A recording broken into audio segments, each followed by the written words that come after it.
Estamos de volta com o programa Dinâmica do Direito. Hoje estamos aqui com a honra de ter nos estúdios a doutora Amanda Câmara. Falamos sobre a ESA, Escola Superior da Advocacia.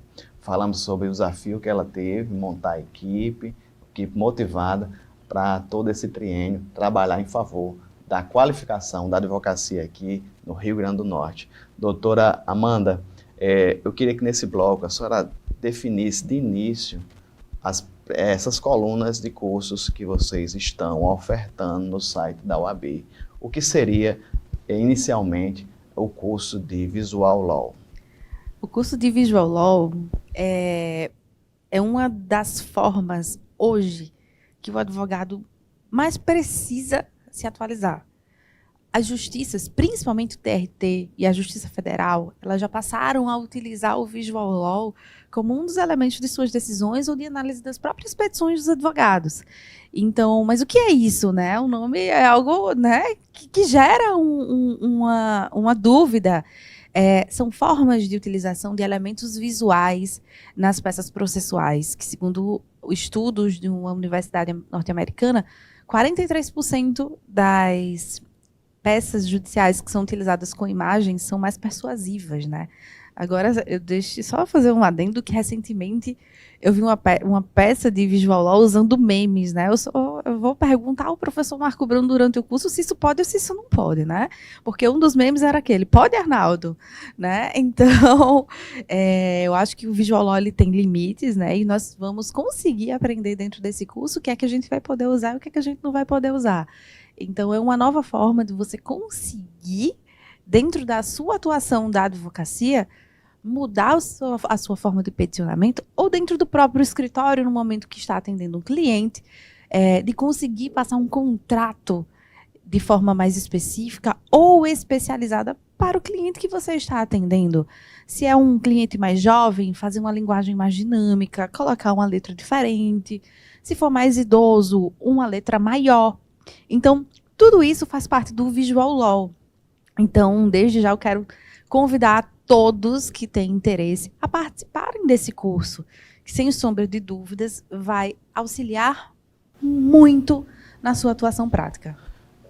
Para o pessoal de casa ter uma ideia, doutora, eu sou advogado há 13 anos aproximadamente, e no início não era comum o cliente pedir a petição, pedir o número do processo. Hoje já temos uma nova dinâmica. O cliente pede o número do processo, quer acompanhar, nesse sentido, a petição inicial já seria um novo agregador para um profissional capacitado nesse curso? Com toda a certeza.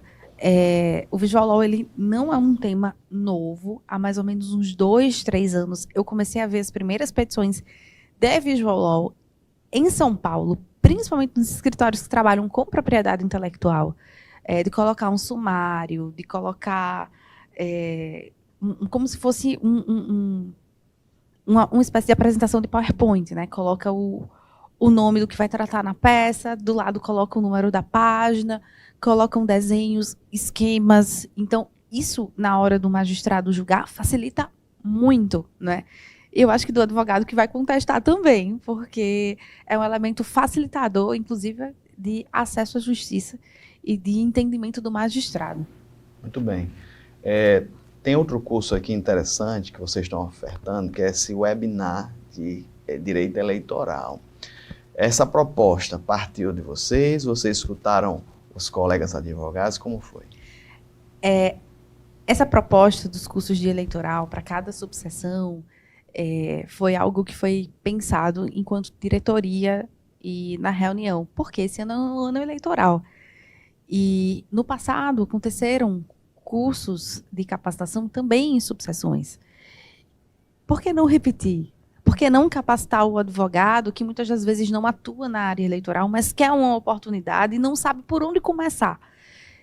Então, por este motivo, nós conseguimos, numa árdua missão, muito difícil mesmo, de conseguir levar o curso para todas as subseções, que é uma forma, inclusive, da escola se aproximar e diminuir essa distância que existe entre Natal e o interior, ou de se pensar que há um grande distanciamento. Não.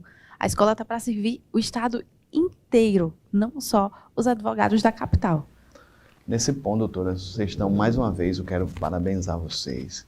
Assim, eu atuo aqui na cidade de Mossoró e não via a OAB, a seccional, normalmente, atravessando ali, no caso, a reta Tabajara.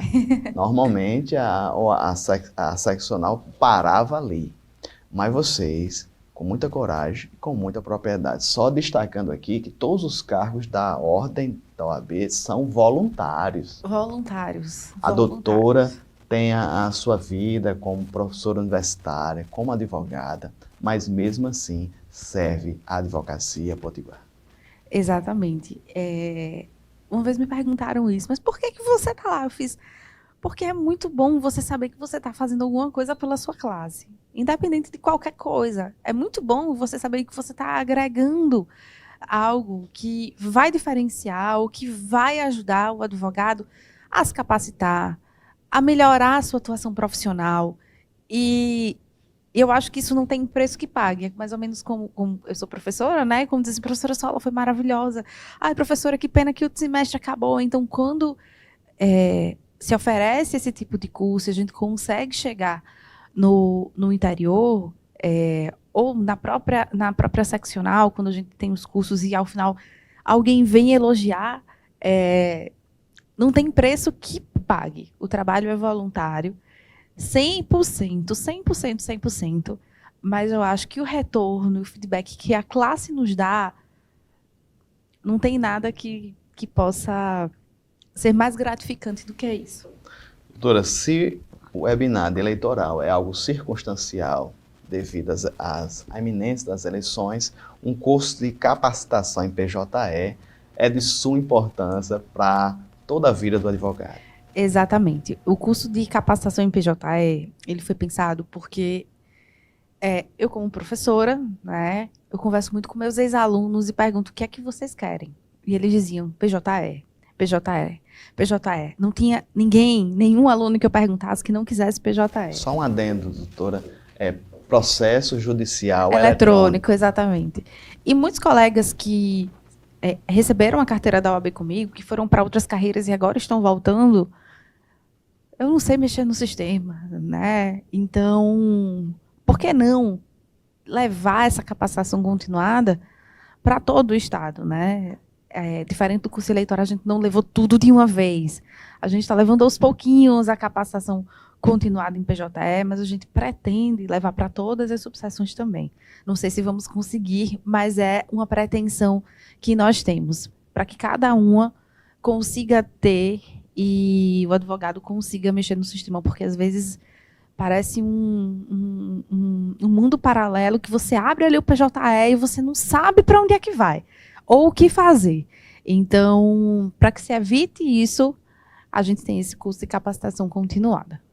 Doutora, essa questão do PJE, temos que focar mais um pouquinho, que eu participo de alguns grupos de advogado, do WhatsApp, vez por outra acontece o colega dizer que não está conseguindo acessar, mas o que me choca muitas vezes é que eu estou conseguindo acessar, eu estou tendo controle da situação e o colega insiste dizendo que não está tendo.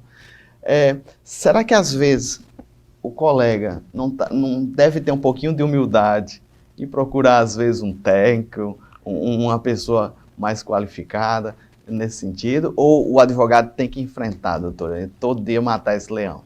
Todo dia mata o leão mesmo. Eu acho que é muito relativo.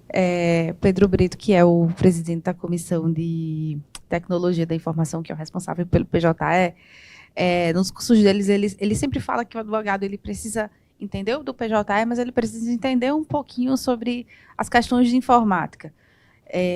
Porque, às vezes, o advogado está querendo anexar algum documento e ele ultrapassa aquele limite, né? Então, o que fazer? Como proceder nesses casos, não é? Então, no curso dele, inclusive, ele traz mecanismos para quebrar PDF, para anexar vídeos, quais são os tribunais que aceitam, quais são os tribunais que não aceitam.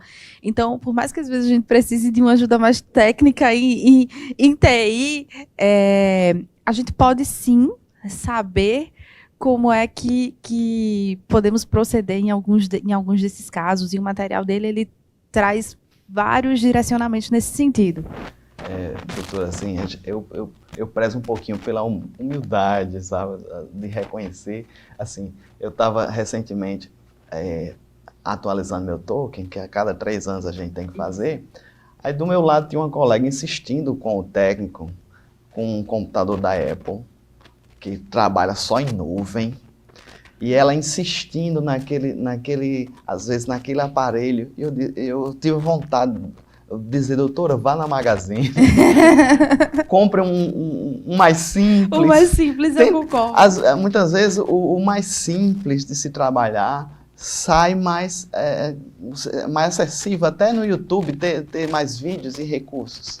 De tudo, inclusive na palestra que ele ministrou aqui em Mossoró ontem sobre o PJE do TRE, ele falou exatamente sobre essas questões do computador da Apple, né? Ele fez, cuidado com o computador que vocês compram da Apple, porque ele não vai rodar o PJE, e ele começou a explicar como era que fazia o PJE rodar no computador da Apple, né? Então, eu concordo totalmente nesse sentido, que às vezes é preciso ter um pouquinho de humildade para saber que a máquina não vai rodar, ou que a máquina vai ter problema, enfim.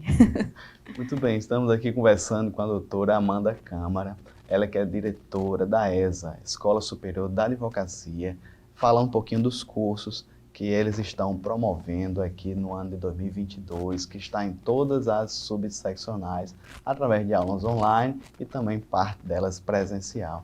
Então, próximo bloco, doutora, vamos começar a falar um pouquinho da necessidade, na verdade, uma conscientização dos nossos colegas continuar se capacitando. Então, não sai daí, voltamos.